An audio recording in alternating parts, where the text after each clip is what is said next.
झगड़ालू पति पत्नी को ऐसे समझ आए अपनी गलती। किसी शहर में दो परिवार आसपास में रहते थे।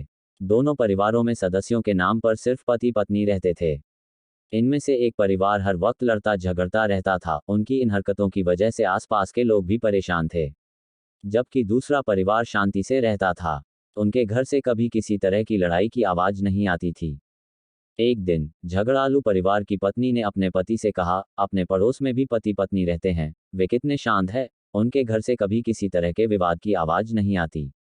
तुम जाओ और देखो कि वे इतने अच्छे तरीके से रहने के लिए क्या करते हैं। पति चुपचाप गया और छुपकर देखने लगा। उसने देखा कि पत्नी हॉल में फर्श पर पोछा लगा रही हैं।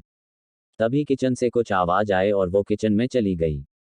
तभी पति अपने कमरे से निकलकर बाहर आया तो उसकी ठोकर से हॉल में पानी से भरी बाल्टी का सारा पानी फर्श पर फैल गया। आवाज सुनकर पत्नी किचन से आई तो देखा कि पूरे फर्श पर पानी ही पानी है। वो अपने पति से बोली, यह मेरी गलती है कि मैंने रास्ते से बाल्टी को नहीं हटाया। पति ने जवाब दिया, नहीं, ये मेरी गलती है क्योंकि मैंने ध्यान से नहीं देखा और गलती से मेरा पैर बाल्टी पर लग गया। दोनों पति पत्नी ने अपनी अपनी गलती मान ली और आपस अपने काम में लग गए। झगड़ालू परिवार का पति जिसने ये सब देखा और जाकर अपनी पत्नी को पूरी बात बताए।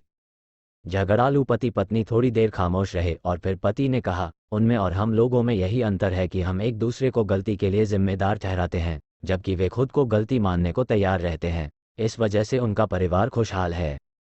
झगड़ालू पति पत्नी को अपनी गलती का एहसास हो चुका था और उन्होंने इस घटना से भविष्य के लिए सबक भी ले लिया था। निष्कर्ष यह है कि पति पत्नी एक गाड़ी के दो पहिए के समान होते हैं। एक में भी यदि कोई समस्या है तो गाड़ी ठीक से नहीं चल पाती। गृहस्थी की गाड़ी आपसी सामंजस्य पर टिकी होती है। इसमें अगर जरा सा भी ईगो यानी अहंकार आ जाए तो फिर इसे चलाना बहुत कठिन हो जाता है।